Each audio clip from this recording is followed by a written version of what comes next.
بكم من جديد. النهاردة هنتكلم على علامات الحزن عند الراجل عندما يفارق حبيبته أو بعد الانفصال أو بعد الطلاق. هنتكلم على 6 علامات، يعني أهم 6 علامات بيظهروا على الراجل فترة الانفصال دي أو البعد عن الحبيبة بسبب ظروف ما يعني. أول حالة هنقول إن هو انخفاض في المزاج والحيوية. يعني من الآخر كده بيدخل في نوبة اكتئاب أو حزن مستمر وبشكل شديد جدا جدا جدا بسبب الانفصال.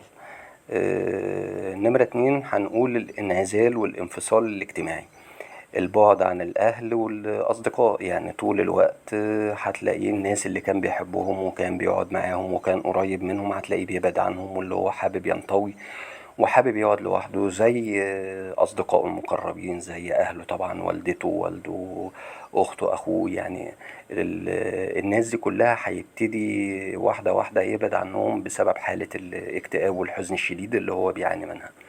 رقم 3 هنقول تغيرات في النمط الغذائي والنوم، يعني بنسبة كبيرة هيحصل سد للشهية، الشهية بتاعته هيبقى فيها مشاكل كبيرة بسبب البعد عن حبيبته أو زوجته. بنسبة كبيرة برضو النوم هيبقى فيه أرق، هيبقى النوم مش منتظم، هيبقى فيه مشاكل في النوم بشكل كبير جدا. رقم 4 هنقول الشعور بالغيرة والغضب، يعني في حالة ان هو يشوف حبيبته السابقة دي او زوجته السابقة واقفة مع واحد بتتكلم مع واحد او شي، بيبقى عايز يهد الدنيا. الموضوع بيبقى هستيري بالنسبة له، بيبقى الغيرة فيها نوع من التطرف كده بشكل كبير يعني. رقم 5 هنقول الحنين والذكريات، يعني طول الوقت هتلاقيه بيحن وبيفتكر اللحظات الجميلة اللي كان بيقضيها مع حبيبته أو زوجته.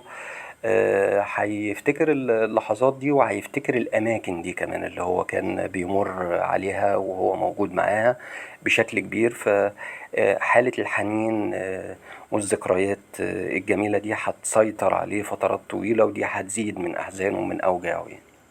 أخيرا رقم 6 هو انخفاض في الأداء العام، يعني هيحصل له حالة كده نقول من عدم التركيز. إذا كان بقى شاب صغير هيبقى في الدراسة، إذا كان راجل كبير كان متزوج هيبقى في مجال العمل بتاعه أو الشغل بتاعه، هيحصل له حالة من عدم التركيز، وبالتالي مستواه في الشغل ودرجته إذا كان في التعليم هتقل بشكل كبير جدا. ونتمنى السعادة للجميع، وبكده يبقى انتهى الفيديو بتاعنا النهاردة، وتحياتي ليكم.